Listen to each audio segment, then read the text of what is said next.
أما بعد فأعوذ بالله من الشيطان الرجيم بسم الله الرحمن الرحيم من عمل صالحا من ذكر أو أنثى وهو مؤمن فلنحيينه حياة طيبة ولنجزينهم أجرهم بأحسن ما كانوا يعملون. تیرہ جمعہ میں در طویلیو دا نیک عمل متعلق کہ اللہ پاک پا قرآن شریف کی بار بار دا اعلان کے منگتا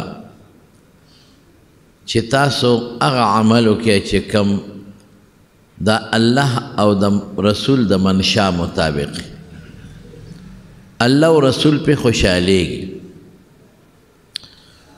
او بیا بار بار دا مسلمان سر دا یو ٹکی لگئی ان الذین آمنوا وعملوا الصالحات چی ایمان و ایمان سر گورے نیک عمل او دنیا کے دے انسان مقصد دقا دے چی دے دا سے عملو کی جی پا کم عمل اللہ خوشحالے گی نیکیو کی دا نیک عمل پا دنیا کے انسان لخیر ورکی خوشحالی ورکی اللہ خوشحال شو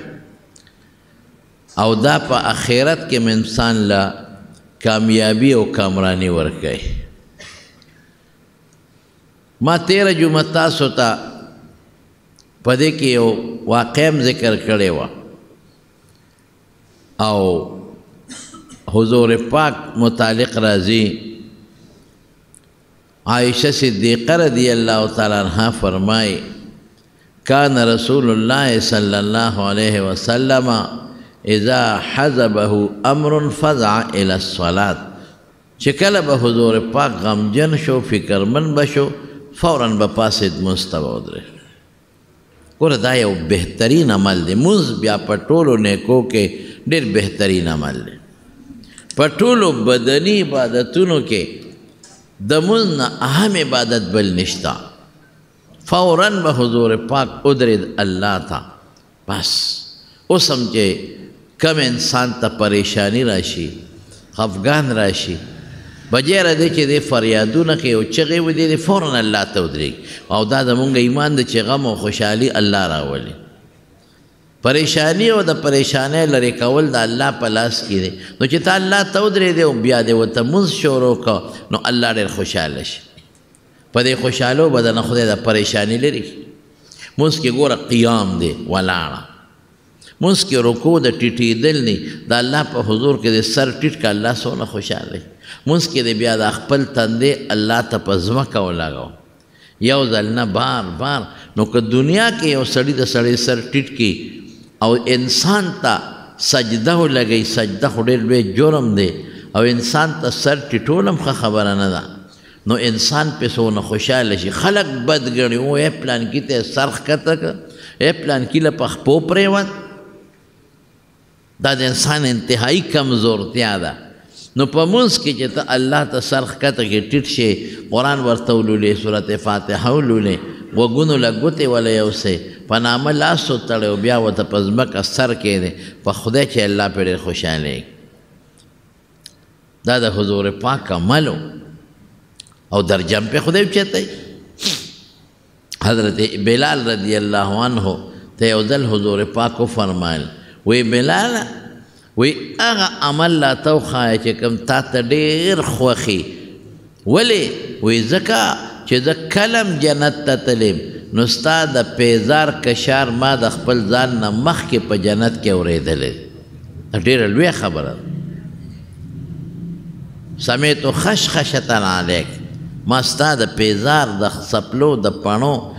کشار دا زان نا مخ کے پا جنت کے اوریدلے سا عمل دے کرنے دے او دا غی عمل وجہ دا چی دمرا خدای پاک تعالی رتبہ و مرتبہ در کرنے دے او تی دا اللہ رسول یو عمل میں کرنے دے دا چی کلم مودس کرنے دے نو ما دا او دس نا پس دو رکاتا منس کرنے دے او دا ما پڑھکی دا سوچ کرنے دے چی دا او دس نا پس دا دو رکاتا بخامخا کو نو حضور پاک فرمایل دوم د دقې 2 رکعاتو برکت دی وجه ده چې ستا د ځمکې د فرش هغه د پیزار کشار د په جنت کې اورو 2 رکعاته څه دومره لوی شی خو نه دی چې سړی اودس وکړي او د هغې نه پس 2 رکعاته تحیت الوضو کړي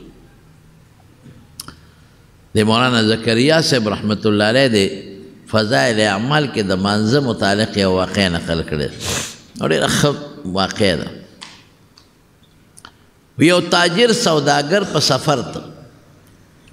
په خپل څاروي باندې سور شو دی روان دی پخوا خو د اسونو د اوښانو سفر د یو ځای نه بل علاقې ته یو سړی ورسره په لاره ملګری شو وی ملګري چېرته دی وی پلانکې علاقې ته ځم وی ما به ځان سره ملګری نه کړي یو به دله کرۍ درکم دویم دا دی چې یوازې ته ځې نو یوازې خو بلا تکلیفونه زه به یې د لارې ملګری شم هغه تاجر سوداګر وی چېره دا خو ډېره ښه خبره ده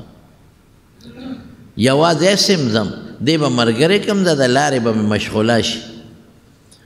او دته او بل دا دی چې کرۍ به هم راکړي دواړه په ساري باندې روان شو تلل چې تلل نو لار کې 2 لارې راغلې نو دا تاجر چې و دی په عامه لاره ته چې مخکې به پیته نو دا ملګری ورته وي په دې لار لاړ شي وی دا لنډه ده دا تاجر ورته وي دا ماته نه ده معلومه وی ماته معلومه ده زه په دې ډېر کاره ته تلم دا نږدې م ده لنډه م ده او په دې کې ګیا او د څارویو به م ډېره ده ګیاګانې م شته که څاروي وږي شي نو ګیا م دلته پیدا کولی شو تاجر وی ټیک ته بس ستا خبر ملګری مې دی دی یو دی دی یو ځای دواړه تلل په هغه لاره تلل هغه یو ځنګل و او په هغه ځنګل کې هغه لاره ختمه شوه مخکې لاره نه وه دا تاجر ویرېد چې لکه دا لاره جوړ مونږ غلطه کړه او چې څنګه یو ځای ته ورسېدل نو چې کوم ملګری ورسره و هغه د هغه اس نه ټوپ کړی او شاته یې د املا کې خنجر ورکړی و د کمیس لاندې هغه خنجر یې راوویست او دې تاجر ته وی راکوزېږه د اس پړی ونیوه کوشه اوهو دا خو د ما سره دوکه وکړه د خو د په غټه دوکه باندې دلته راوستم راکوزې که غریب او خنجر یې ورته ونیوه څومره مال د سره یې راوباسه تاجر ورته وایي چې بی جانه چې څه مال ته غواړې تاله درکوم خو ما وجنه ما ولې وجنې ستا مال پکار دولت پکار دی بس ټیک ته د تاجر یم ځان سره پیسې مې راغښتې دي او څیزونه به اخلم ها دا پیسې واخله خو ما ویل نه نه نه ړومبې به تا وجنم وروسته به دا پیسې اخلم چې تا جمدې پرېږدم خو ته ته زما ټول رازونه ښکاره دي زما پته راته لګي او زما سیسټم او کاروبار در سره خرابېږي سبا به ته الوې دا تاجر هغه ته وایي ښه یو کار وکړه وی د یو 2 رکعاتو نفلو مقرره کړه چې یو 2 رکعاته وی وکړه او داسې په خړت خړت وخندل هغې غل اډکو وی دا پنجرې د خلکو وینې ځای په دې ډوکې پراته وو د خلکو سرونه کوپړی پرتې وې پنډۍ پرتې وې وی دا یې نه وی دې ټولو 2 رکعاته کړي دي خو 2 رکعاتو رانه خلاص کړي نه دي تم پکې وکړه ځه وکړه 2 رکعاته هسې وخندل 2 که نه بای سړی مونځ کوي او په منډه کوي 10 رکعاته وکړي 20 رکعاته وکړي خو ډز ده په منډه کوي دا څه مونځ خو نه دی په دې الله نه خوشحالېږي په دې الله خفه کېږي دغه مونځ چې دا مونږ یې زر کوو په تلواره کوو دا نیک عمل الله ته رسېږي ګورې العمل الصالح يرفعه نیک عمل الله ته دی الیه یصعد الکلم الطیب څومره ښې خبرې کې الله ته رسېږي نو حدیث کې راځي وایي چې دا څوک زر مونځ وکړي او ځان ته خلاص کړي او دا الله ته ورسي نو الله فرشتو ته وایي په دې مخې وله واپس ورغورځوئ دا مونځ زما نه دی پکار خو زه خوشحاله نه کړم هسې سر ښکته پورته رونو مونځ چې کوئ ښکلې کوئ د 2 منټو په ځای په 3 منټه ولګوئ د 4 منټو په ځای 15 منټه ولګوئ الله ته ودرېږئ نو په خشوع خضوع مونځ وکړه په قلاره وکړه ډېر خلک ورې چې رکوع کي د رکوع نه پورته کېږي نه ملا نه نیغئ په منډه نیغ ځي سجدې له دا مونځ نه کېږي داسې ځان وکړه رکوع نه چې پورته شي ملا به نیغی ښه برابر چې د شا هر اډوکې خپل ځای ته ورسي او ډېر خلک چې د سجدې نه پورته شي نو کیني نه معمولي نیم اوچت شي او بیا زر بلې سجدې له لاړ شي دا فیشن جوړ شوی دی دا ګناه د مونځ نه کېږي چې سجده دې وکړه او د هغې نه بیا الله اکبر د 2 سجدو منځ کې به ښه برابر کښېنې چې د ملا د اډوکې د خپل ځای له ورشي په دې به څونه ټیم لګي مونږ ولې دا فیشني مونځ کوو فیشنیبل مونځ ډېر خلک مونځ نه کوي هسې ځان ښایي پنسې د ګیټو نه ښکته کړي ډېرو پکې مټې نغښتي او ډېر خلک سرتور مونځ کوي ما نه څوک تپوس وکړي سرتوره باندې مونځ مې سرتور هم کېږي ولې نه کېږي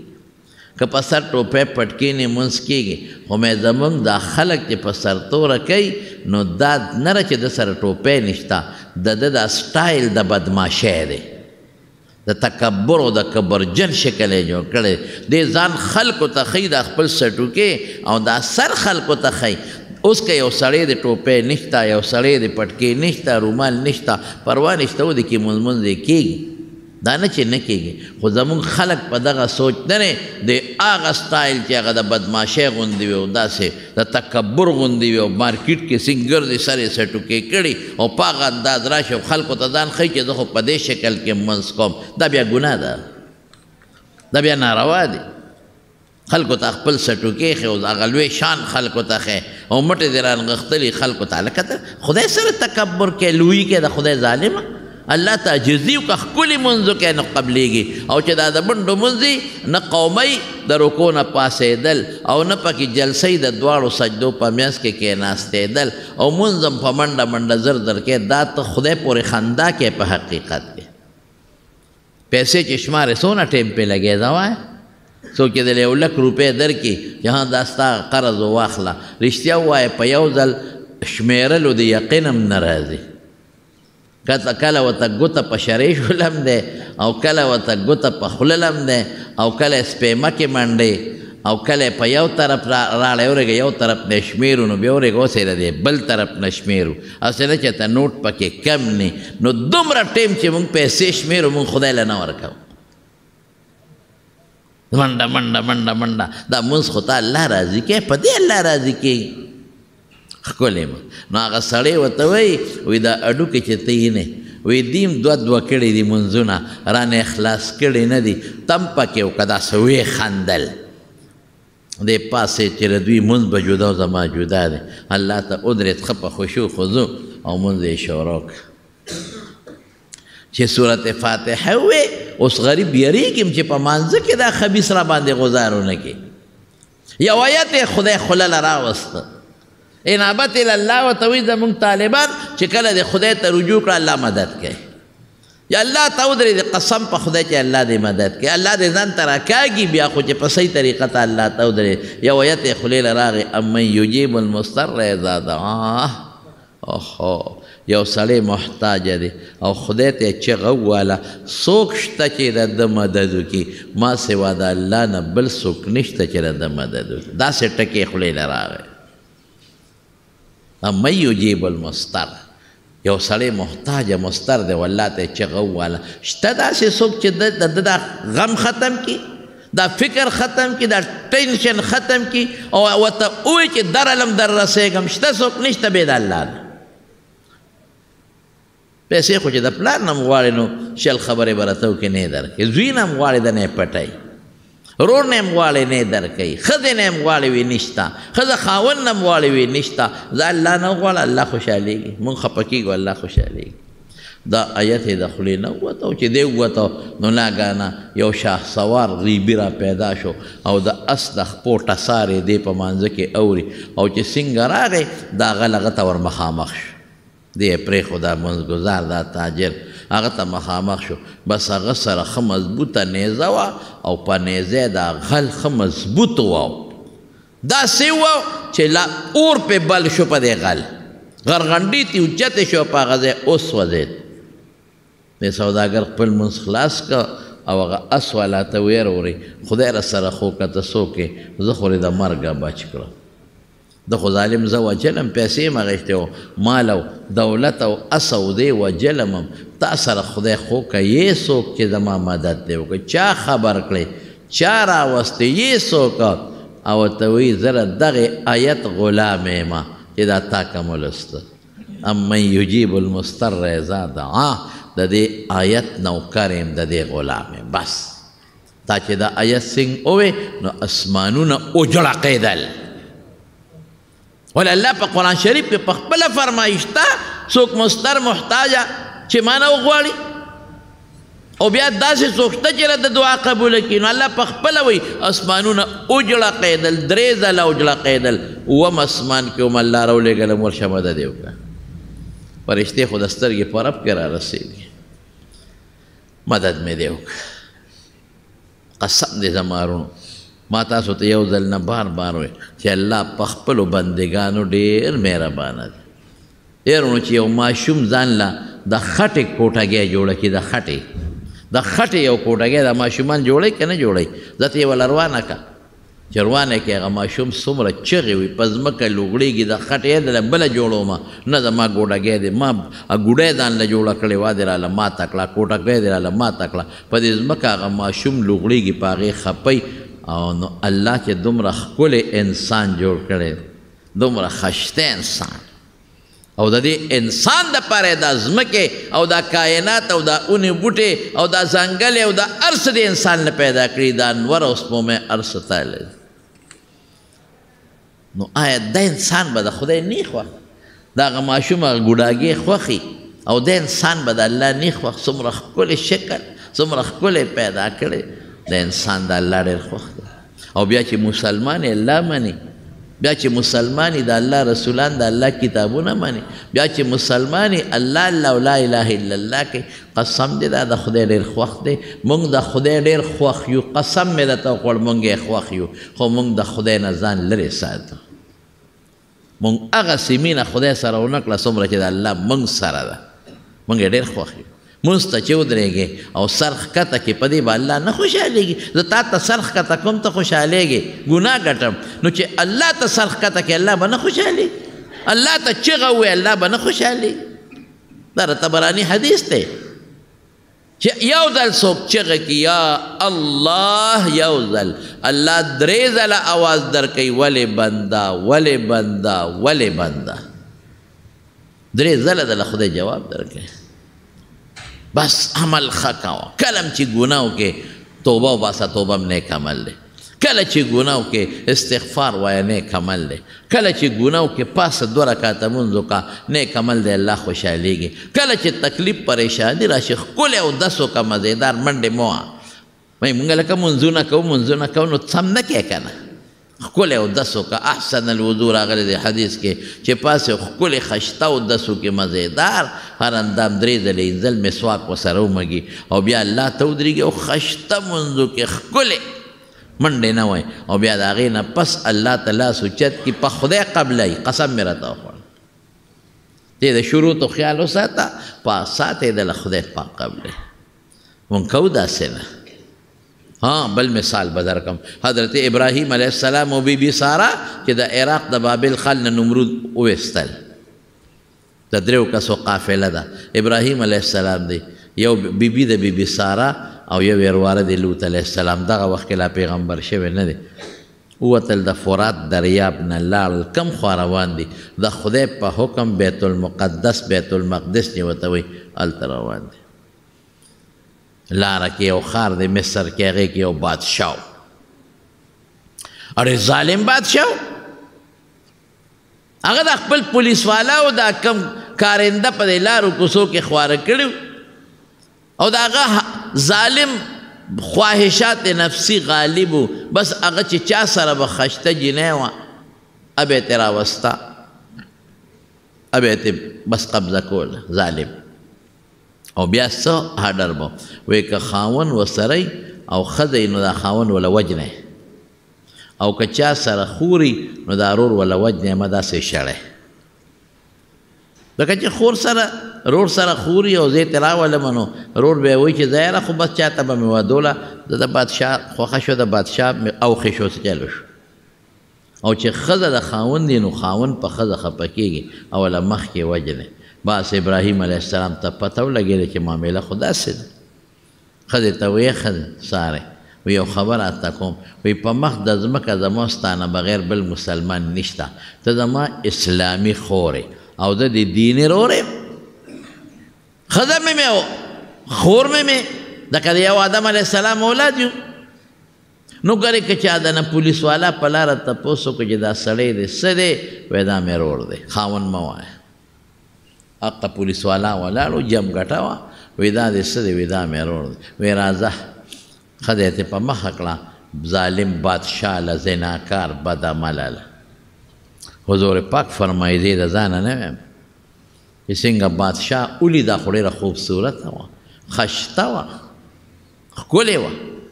د عمر نم کمه وه او بس بادشاه هوس اوچت شو او دې ته دې کوټې ته دننه کړه د هغې دړه نه یو خدای خبر چې خدای د ستا دپاره خو ما وطن پرېښود پروردګاره ستا دپاره خو ما مور او پلار پرېښودل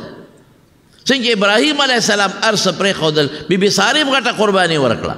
یعنی ابراهیم علیه السلام ته به ویلي و که نه چې بس زه په تا زما ایمان دی خو ته زه مور پلار نشم پرېښودی نه نه چې څنګه ابراهیم علیه السلام روان دی دا م ورسره ما خو هر څه الله تعالی پرېښودل اوس به ما سره څه کې ما به بچ کې او زما حیا به څوک وساتي ړکې وراله بادشاه ته وایي داسې کار چې ته څه عمل کې بس ټیک ته زور جګړې در سره نه کوم خو ما له لږه موقع راکړه زه یو 2 رکعته لمونځ کوم دا زما خپل قانون دی او خپل معدت دی او خپل مونږ ورته کلچر او تاسو کلتور ورته وایي اسلامي ډېره ښه به زر یې په مخ لاس اوبه واچولې او داسې وکړو په مانځه ودرېده خو چې څنګه په مانځه ودرېده او د مونځ نه فارغه شوه ګوره نیک عمل ته او دې ظالم بادشاه د خپل هوس لاس د خواهشاتو ورچو بس په فالجو او په ځمکه ډس چې بادشاه پرېوت لاس پې شل شو بس بادشاه خو پوه شو چې دا د ښځې کار دی ای وي بس ما معاف کا تا له ګوتې نه در وړم واپس ته لېږم او رحم دلې وي معاف مې کړ چې معاف یې کړې د هغه کې بیا خواهش راغی چې نه دا جوړ د ښځې وجه نه وه بیا لاس وروړه بیا را پرېوت 3 ځله دا کار وشو اخره کې بادشاه ورته بس ما معاف کړه 3 ځله وشو بیا ګوتې نه در وړم معاف یې کړ او بیا ولا بیبي هاجره په تحفه کې ورکړه او ته یې څوک وایي دا ما خو تا ته ویلي چې دا مې رور دی دیني رور مې دی نو مې دا خاوند دی تا نه مې بچ کاو که مې وی چې دا مې خاوند دی خو بیا دې راله وجه بچ کاو مې او دا څوک دی ته رقم ځای د عراق د بابل ښار د نمرود د علاقې نه مونږ راوتې یو مونږ د الله په نوم زما پلار زما خاوند اور کې واچولی شو اور ګلې ګلزار زما خاوند ابراهیم د خدای پیغمبر دی بس ام پوه شو بیبي هاجره ولا په تحفه کې ورکړه او چې څنګه بیبي ساره راله ابراهیم علیه السلام ته ورته وایي سړیه او بیا هم غریبه را پیدا که زه رښتیا م ویم د خپل خاوند ته چې ما ته هغه لاس نه دی اچولی نو بیا به مې هم د خاوند پړه کې څه ټک ټوکي خاوند په دې خفه کېږي چې ښځه بل چا سره میلاو شي نو دا غریب به داسې رپېږي او جاړي ابراهیم الله پاک د هغې ظالم بادشاه سکیم ذلیله که او ما له خدای حفاظت راکړه او قسم دی چې خدای زه بچ کړم حضرت ابراهیم علیه السلام ورته قسم مخوره ما ته هر څه معلوم دي ما ته خدای ته داسې ښکاره کړې لکه شیشه کې چې بنده یو شي ته ګوري ما ته دا ټول آبادي د شیشې په شانتې شوه ته راته سره د هغې ظالم بادشاه هر څه ښکاره لیدل مې هر څه چې د ابراهیم علیه السلام پړه کې تر قیامت تر مرګه پورې داسې څه سوچ را نشي چې هسې نه ښځه د ماړه خوشحالۍ او څه روانې یې نه کړې لاس یې نه ورچول دا د 2 رکعاتو برکت نور برکتونه ابراهیم علیه السلام دعا و بل او اصل دا د هغه 2 رکعاتو برکت دی بس مست ودرېږه تکلیف راشي پریشانی راشي د بهترین حل یې مونځ دی بس الله ته ودرېږه الله بدل خیر درکې، الله برکت درکې، په دنیا کې به هم درکې او په آخرت کې به هم خدای درکې. نیک عمل کوه، بس په نیک عمل الله خوشحالېږي. که د مرګه بچم نشوې خو د 2 رکعاتو فایده به قبر کې درته میلو شي، په هغه حساب کتاب میدان کې به درته میلو شي او په آخرت کې به درته میلو شي. او کوم پل چې د دوزخ د پاسه لري پل صراط، په خدای چې هلته به راته دا فایده میلو شي. پرېږدي نه الله پاک. کان رسول الله صلی الله علیه وسلم اذا حزبه امر فزع الى الصلاة. یوازې دا نه، هر نیک عمل. دا صاحب د قصیده بردې مونږ چې تللي وو دغه ته ده مصر ته، مصر نه بیا لرې یو 3-4 ګنټو په مزل یو ښار دی، هغې ته اسکندریه وایي. نو مونږ لاړو اسکندریې ته، یو غټ ښار و. مونږ د دې سیل به مو بالکل د دریاب سمندر دریاب په غاړه اسکندریه ښار دی او د سلطان صلاح الدین ایوبي قلام پکې ده او حضرت دانیال علیه السلام قبر هم دی پکې، نور هم پکې مقدس ځایونه دي. خو هلته د کمال یو شی دی، هغه د صاحب د قصیدې بردې قبر دی. جومات ته ورسره خوا کې هلته مونږ ورلو. دا څوک و؟ مونږ چې ورلو هلته په هغه دیوال په کم ځای کې چې دی دفن دی، نو په ټول دیوال باندې دا قصیده لیکلی شوې ده. د بشیرونه وي، شاعر او هر قسمه شاعران. خو تاسو ته پته را څه وایي، خو چې کوم شی والا مخې راغی نو هغه پسې غزل جوړوي او هغه پسې شعرونه جوړوي. هر څه چې وایي د ښځو صفتونه کوي او که دروغ وایي او که هر څه وایي. علم ترى څنګه دی فی کل وادي یهیمون، هر طرف ته د دوی ذهن تاویږي را تاویږي. نو ده به هم د هغه زمانه دا وه چې د بادشاه به خلکو صفتونه کول، د هغې په اشعارو کې به یې د بادشاه صفت کو او بادشاه به یې انعام ورکو. دا یو د هغې زمانې یو رواج و. زمونږ خپله چې ماشومانو څوک به د حج نه رالل که نه، نو خلکو چې عالم به نو خلکو به وله سیره جوړه کړې وه. اوس دا د کاغذونو سیرې وي، هغه به یو نظم جوړ کړی و، نو په کاغذ باندې به یې لیکلی و او هغه شی به یې وله په تحفه کې پیش کړه چې ها دا ما تاله سیره راوړه. او به کور کې یې ویزانده و. د پخوا رواج و. مونږ په شیخو کې د شیخو مولانا عبدالمالک صاحب رحمت الله علیه، د مولانا معتصم بالله صاحب دی والد صاحب و د حج راغلی. زمونږ باباجي ورسره تعلق و، نو هغه وله دقه سیره جوړه کړې وه. یو غټ کارت به و، په هغې باندې به نظم ولیکه. ما ته یې زه چې ځو وی دا به ورته اورئ. اوس هم ما ته یاد دي د بیت الله نه په خیر رالی او د خدای د کور نه په خیر رالی. جومات کې ودې د نظم مې ووی او بیا مې وله هغه شی ورکاغله. دا یو رواج و هغه زمانه کې. نو بادشاه له به خلکو ولیکه او هغه به یې یوړه هغه بادشاه له او هغه به انعام ورکو. دا زمانه وه. یو ځل ورته چا او دې اخره کې غریب پالج و پرېوت په کټ کې. چا ورته وی چې فلانکي دومره نظمونه د بادشاهانو د کمبخته لیکلي دي او پیسې یې ترې اخیستې دي، چاته د حضور پاک په صفت کې د سنات لیکلی دی او که نه؟ یاره وی دا خو ما اوسه پورې نه دی کړی. یو نعت یې ولیکه د رسول الله مبارک په صفت کې، ناشنا نعت یې ولیکه. دا قصیده چې کومه قصیده ده دی ولیکله. دی ولیکله او ډېره ښکلې د رسول الله مبارک صفتونه دي، صفتونه دی ولیکله. او د شو چاته هم نه ده ورولی، ښځه هم ته نه ده خبر، بچي هم ته نه دي خبر. بس ماسخوتن یې دا جوړه کړه او د شو چې د سار وختي به دا نعت خلکو ته ویم، بچو ته ویم، ښځې ته به ویم. سړی خو فالج والی خو کټ کې پروت خوب یې نه د شپې. ګورئ د پیغمبر صفت، د بشیر جان دا دومره غټ غر زمونږ ولې خوښ دی؟ دا د پیغمبر مبارک صفتونه کوي. نو زمونږ خوښ دی، نور ده کې څه خیر دی؟ به خدای کړه 2 روپو خیر هم پکې وي. خیال دی را؟ خو زمونږ په دې خوښ دی چې د رسول الله مبارک مداح دی. او د پیغمبر مبارک صفت کې یو ښکلې صفت الحمدلله خدای پاک والا آواز هم خشته ورکړی دی ښه مزېدار سب بم اواز دی بم امین ته هم ورسره لګیا سه که ته ورسره نعت وایه که نه وایي زه خو داسې ښکارم لکه چې قویقاب غر سره یو بچکرې ولاړ زما وره دا آواز سره یو بل سره نه لګېږي الله دې خوشحاله کړي بشیر جان دې الله خوشحاله کړي نو سیب وی هغه قصیده نعت به ووایم تاسو په قصیده نعت مې جوړ کړه د حضور پاک وده شو چې وده شم د شپې مې نبي کریم صلی الله علیه وسلم په خوب کې ولید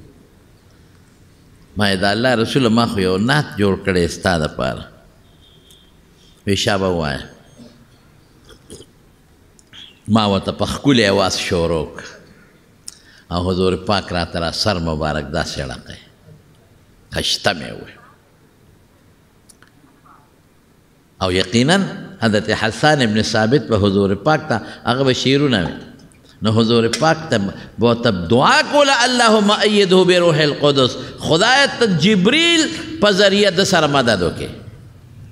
او داسې پیغمبر صفتونه به یې کول واحسن منک لم تر قط عینی واجمل منک لم تلد النساء وی زما د سترګو ستا نه خشته انسان بل نه دی لیدی او ستا پشان انسان ښکلی مور چته نه دی راوړی خلقت مبرأ من كل عیب کأنک قد خلقت کما تشاء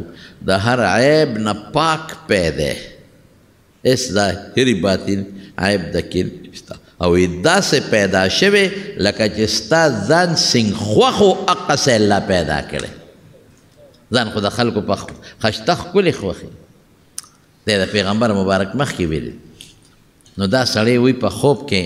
مې په حضور پاک ته هغه نعت چې مې د شپې جوړ کړی و چاته مې نه دی ویلي مې ورته لګیا اورم هغې راته را سر مبارک لقی چې ما ته واوره نو ما له خپل صادر راکه برد په عربی کې یمني صادر ته یمن کې به صادرونه جوړېدل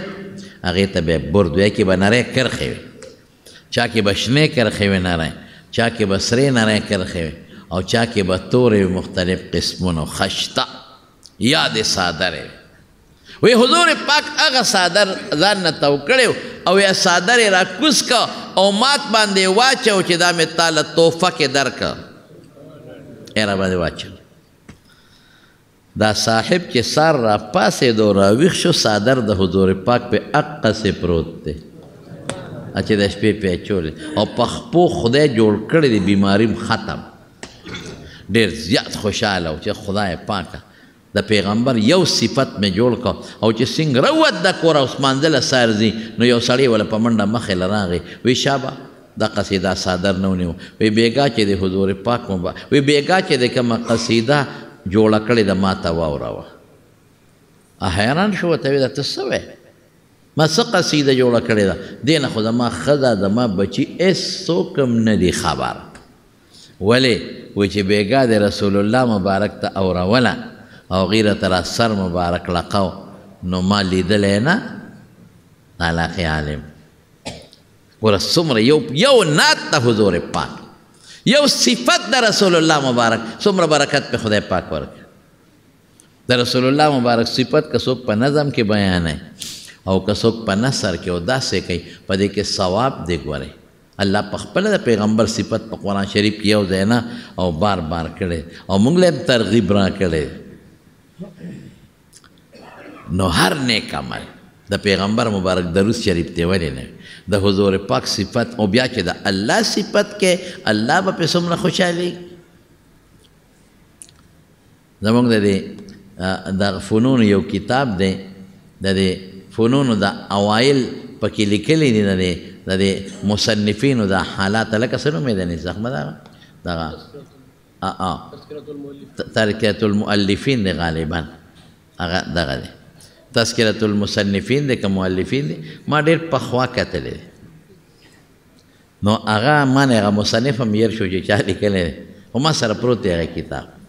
نو هغې کې وجیبه واقع لیکلې ده د عبدالرحمن جامی رحمت الله علیه واقع لیکلې ده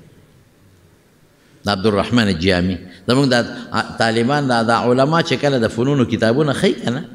نو د هر استاد د کتاب هلته تاریخ طالبانو ته بیانوي نو دغه کتاب کې د دې ټولو مصنفینو د فنونو د هغوی د استادانو هغه تاریخونه لیکلی شوی ما سره پروت دی نو د عبدالرحمن جامی رحمت الله علیه دا هم ډېر لوی بزرګ و ډېر نیک سړی لوی عالم و دا یو کتاب یې لیکلی دی د کافیې او حاشیې لیکلی دی شرحه به ورته ووایم الفوائد الضیائیه او خلق ورته شرح جامی وایي شاعر عبدالرحمن جامی خو مشهور سړی تیر شي فارسی شاعر نو هغه د رسول الله مبارک په صفت کې قصیده جوړه کړې وه په فارسی کې دا ګورې هغه لیکلي دي ما حواله درکړه نو چې په لاره ته نو د مدینې ګورنر حضور پاک په خوب کې ولید ورته وی یو سړی یو قافله کې را روان دی عبدالرحمن یې نوم دی او دی چې دی دنه مدینې ته رانشي هغه پولیس والا مقرر کړل او چې کومه قافله راتله هغه یې لټوله دغه قافله چې دی پکې را روانو هغه قافله لار کې راونیوه عبدالرحمن جامی پکې دی او صاحب تا ته اجازت نشته ته ځه واپس شو دی واپس که چې واپس یې که چې پولیس والا خوا شو دی په بله لار راتاو شو بیا قافلې له راغی قافله خو په پیاده تله به لار وځې به لګې دی ورپسې شپه بیا ګورنر خوب ولیده رسول الله مبارک ورته فرمایي وی هغه سړی تا نه بیا راغی ما درته نه وي چې مې را پرېږده د پولیس والا ته ووې هغې بیا لاړل دی را روانو قافله کې ورته ویې ته مونږ منې نه کړې بیا واپس کړه په درېیمه شپه بیا دی بیا راغی قافلې ده په درېیمه شپې بیا حضور پاک ګورنر صاحب په خوب کې ولید وی تا ته زه نه وایم چې دا سړی د ناراضي مدینې شریفې ته او ته یو سړی غم نشي کولی به د پولیس والا ته حکم وکړه وی ورشه دا سړی که بیا راغلی ګرفتار یې کړه دی قافله کې را روانو بس پولیس والا ګرفتار مونږ دې منې کو ته بیا راتاو شي مونږ دې منې کو بیا راتاو شي په څلورمه شپه بیا ګورنر صاحب خوب ولید حضور پاک ورته فرمایي وي دا سړی دی ولې ګرفتار دا خو څه غل ډاکو مجرم نه دی چې ته ګرفتار یې دی ورته په خوب کې الله رسوله تا راته وفرمایل چې منې که نو دی نه منې کېږي راځي نو ما ځکه ګرفتار کړه حضور پاک ورته فرمایي وی ګوره داسې کار دی چې مجرم نه دی ډاکو نه دی پرېږده خو ده زما په صفت کې یو قصیده جوړه کړې دی یو نعت به ورته ویم جوړ کړی هغه دومره مزیدار دی چې که ده زما مخکې دا نعت ووې ممکن ده چې د لاس سره وباسم او ده سره په خیرالې وکړم ورته ووایه چې دا دی وی او مخامخ پرېږده مخامخ دی نه وي ماته پټ دی ووایي دا نعت ما نه هېر شو هغه سره د یوسف زلیخې باندې یو ده لیکلی د یوسف زلیخې واقع په اشعارو کې لیکلی نو هغه د هغې سر هغې کې دا اشعار شته دی ما نه سر هېر شو بیرون آور سر از برده یمانی دا یو پکې راته یاد شو بیرون آور سر از برده یمانی که روی تست صبح زندگانی محبوبه د دې ښکلي یمني څادر نه د سر بار راوباسه که روی تست صبح زندگانی چې ستا مخ د دنیا د جون رڼا ده سبا دی سبا چې روخیږي روز روخیږي نو که تا مخ راوویسته دا دنیا به روښانه شي دا دنیا ستا د مخه به روښانه شي داسې څه اشعار دي پکې بهر کیفرونو خو نیک عمل باندې الله ډېر خوشحالېږي ډېر زمونږ دا لوم دیوبند کې یو عالم تیر شوی دی مولانا لطف الله سهارنپوري رحمت الله علیه سهارنپور سم یو غټ ښار دی په انډیا کې نو هغه عالم و کور ښځه چې ده نو په ماشومانو ته په کور کې د قرآن شریف درس کو لوڼه او ټوله انګین د ټول درسونه نو یو ځای کې واده نو دوی واده له تلل نو پخوا به دا ټانګې وې مونږ ته ټانګې وایو پخوا به بګۍ وې بګۍ اوس نشته د دې ټانګو نه مخکې د بګو زمانه وه د ټانګې په شان یو شی به زخه ټانګه به ورته ووایو نو ټانګه کې دوی روان شو زنانه او ماشومان ټول واده لري خپلوانو کې واده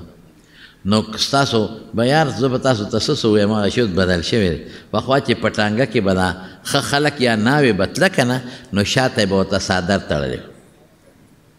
زفرخان لاله ټیک دی که نه شاته به یې څادر تړلی چې څوک یې ویني نه او د کوچوان دا چې کومه هغه منځ کې شی کوچوان به ډډه واله هغې کې به هم څادر تړلی بلکل کوچوان ته به مدنانه نه ښکارېدی نو دی شاته ورته څادر تو کړی او تړلی ځکه نیکانې ښځې دي د قرآن شریف استادانې دي او منځ کې هم ورته څادر تړلی دی او مولانا صاحب سره د خپلو ماشومانو نوسان وسو مخکې ناست دی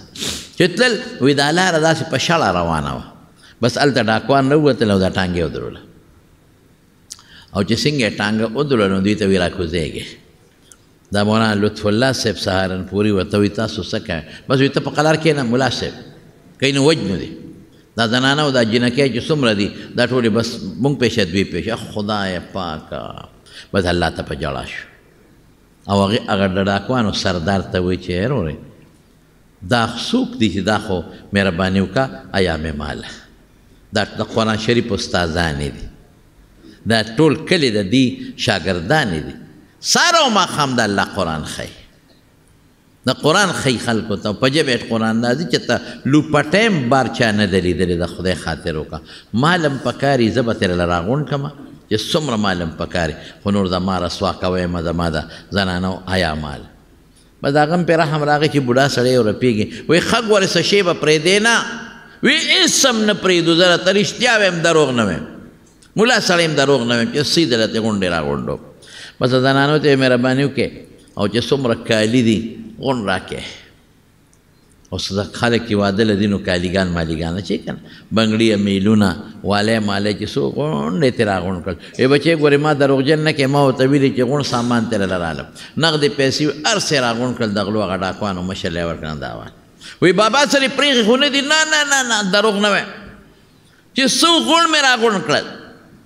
او هر څه مې تاله درکړل ښځې چې ټانګه روانه شوه یو ماشومه نوسی وه هغه ته باباجي او شکر شکر زما والی خو پکې بچ شوې زما هم خیال نو چې درکړی مې وې او ستا هم خیال نو زما والی ماشومان په والو خوشحالي که نه زما والی خو د ډاکوانو نه بچ شوې بس مولانا صاحب زر ټانګي والا ته یې ټانګه ودروه الله راکه بچې دا والی د غل نه خلک شی پټوي ګورې وی راکه او والی ته یې واغېښتې کوچوانو ته یې روغې که لیونې وی نه زه دروغ نه ویم ما ورته ویلو چې څومره کالي دې ټول در کومه اوس دا والی پاتې شي دا خو دروغجن کې زه رالم ودرېږه حقه والی را واغېښتې منډې منډې منډې ډاکوانې چې خدای بابا را منډې وایي چې دا څه کوي ورته دا والی مې د هغه یوې نوسی په غوږ کې پاتې شوی دا راته هغې وایي چې زما والی پاتې وي دا مې دله راوړی او د غلو سردار ډاکوانو سردار حیران شو باباجي خلک خو چې غلا ډاکوان ډاکه کوي نو خلک د شی پټوي او تا پټ شی مونږ ته راښکاره کړو بیا دې راله راوړه تاسو خو لاړئ مونږ درنه څه خبر یو که دا والی دی غوږ کې د ماشوم وی نو مونږ خو پسې درتلې نه شو نو پسې درتلو او ورته څه وایي وایي نه دروغ نه وایم زما رب په دروغو خفه کېږي